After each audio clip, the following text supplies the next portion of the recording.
车子也被刮了。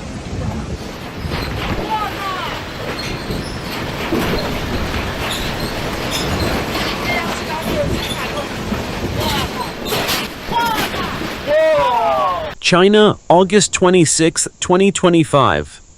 China in chaos. A sudden and powerful storm struck, leaving many cities in eastern China devastated. At noon on August 26th, the sky over Hangzhou in Zhejiang province suddenly turned black. Thick, rolling clouds descended like giant curtains over the entire city. Then, a storm with winds up to force 11, raging like a furious wolf, slammed into the land, sweeping across much of eastern and central China. Everything happened so fast that millions of people were caught off guard. Within minutes, the howling winds reached the strength of force 13, tearing away everything in their path. Residents later described the moment as if a tropical cyclone had struck out of nowhere, even though the city was thought to be used to extreme weather.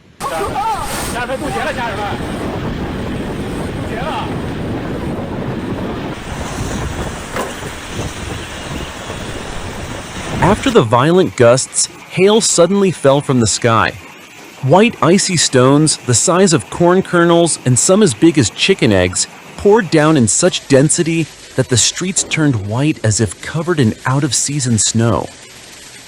Within half an hour, the temperature dropped by 15 degrees Celsius, creating a bizarre scene. On one side, scorching heat, on the other, freezing cold. People called it the moment of fire and ice coexisting, as if nature was testing human endurance. The sharp hailstones, 1 to 2 centimeters in diameter, smashed onto rooftops, vehicles, and glass windows. The deafening sound echoed through busy neighborhoods like a rain of bullets. Cars parked along the streets were left with dented hoods and shattered windshields within minutes, creating a battlefield-like mess. Pedestrians who failed to find shelter huddled under roofs, umbrellas snapped and flipped inside out instantly. Viral videos showed trees bending violently, branches breaking, and walls of rain erasing visibility, forcing vehicles to brake hard and stop right in the middle of the streets.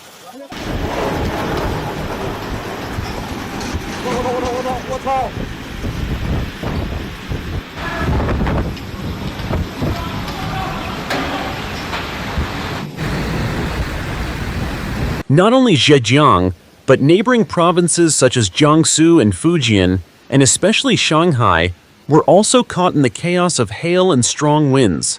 Thunderstorms raged, lightning flashed non-stop, and heavy rain paralyzed transportation systems.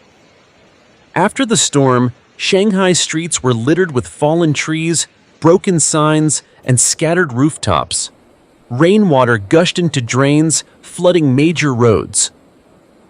Power engineers worked tirelessly to repair hundreds of broken lines, while sanitation workers cleared debris overnight.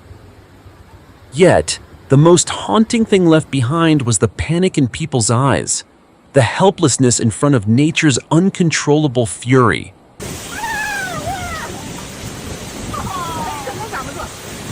Even inland Hubei, far from the sea, was not spared.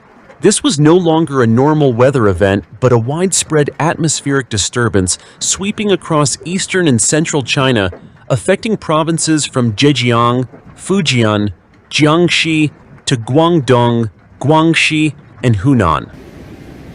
A vast region was thrown into turmoil. Meteorologists had warned about short-term torrential rain reaching up to 135 millimeters in just 1 hour, along with strong gusts and hail. But when nature truly unleashed its anger, those numbers seemed meaningless compared to the horrifying reality. People once thought only coastal storms were dangerous, but now they realized even an inland thunderstorm could turn life upside down. Cold air from the upper atmosphere crashed down like a hammer, slamming into the ground and bursting outward, creating monstrous whirlwinds that ripped off roofs, blew away billboards, and even toppled century-old trees.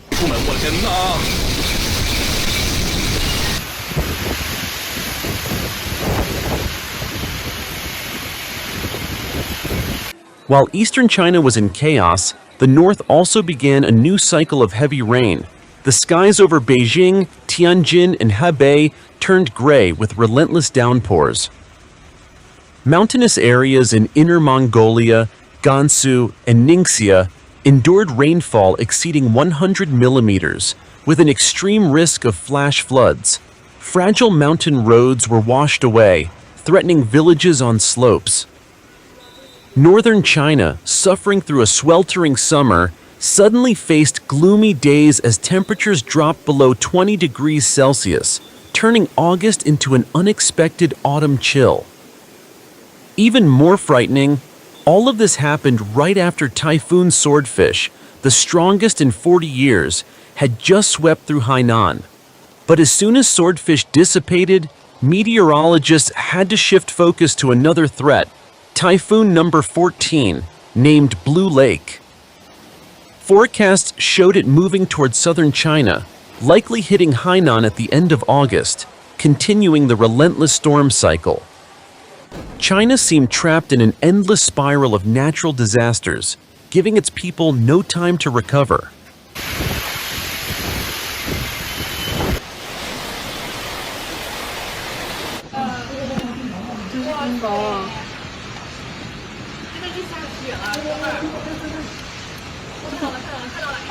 In Jiangsu, Zhejiang, and Shanghai, the combination of subtropical high pressure, unusual heat, and unstable airflows made the weather more extreme than ever. Some wondered if this was the return of Swordfish.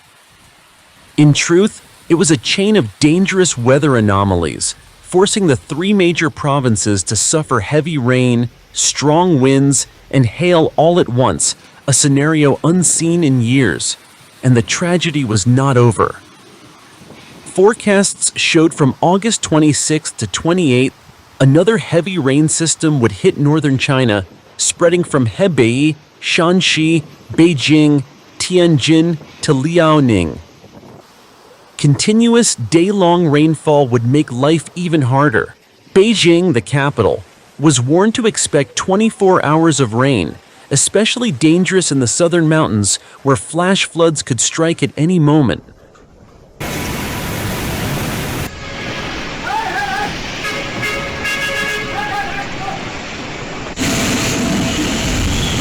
Experts admitted that the combination of cyclonic systems and violent atmospheric changes had turned the summer into one of the harshest in decades. From Super Typhoon Swordfish to the hail and violent winds in Hangzhou and Shanghai, to floods across the north, all of it happened within just days. People had barely recovered from one panic before having to brace for another. And now, with news of Typhoon Blue Lake becoming clearer, a new wave of fear spread.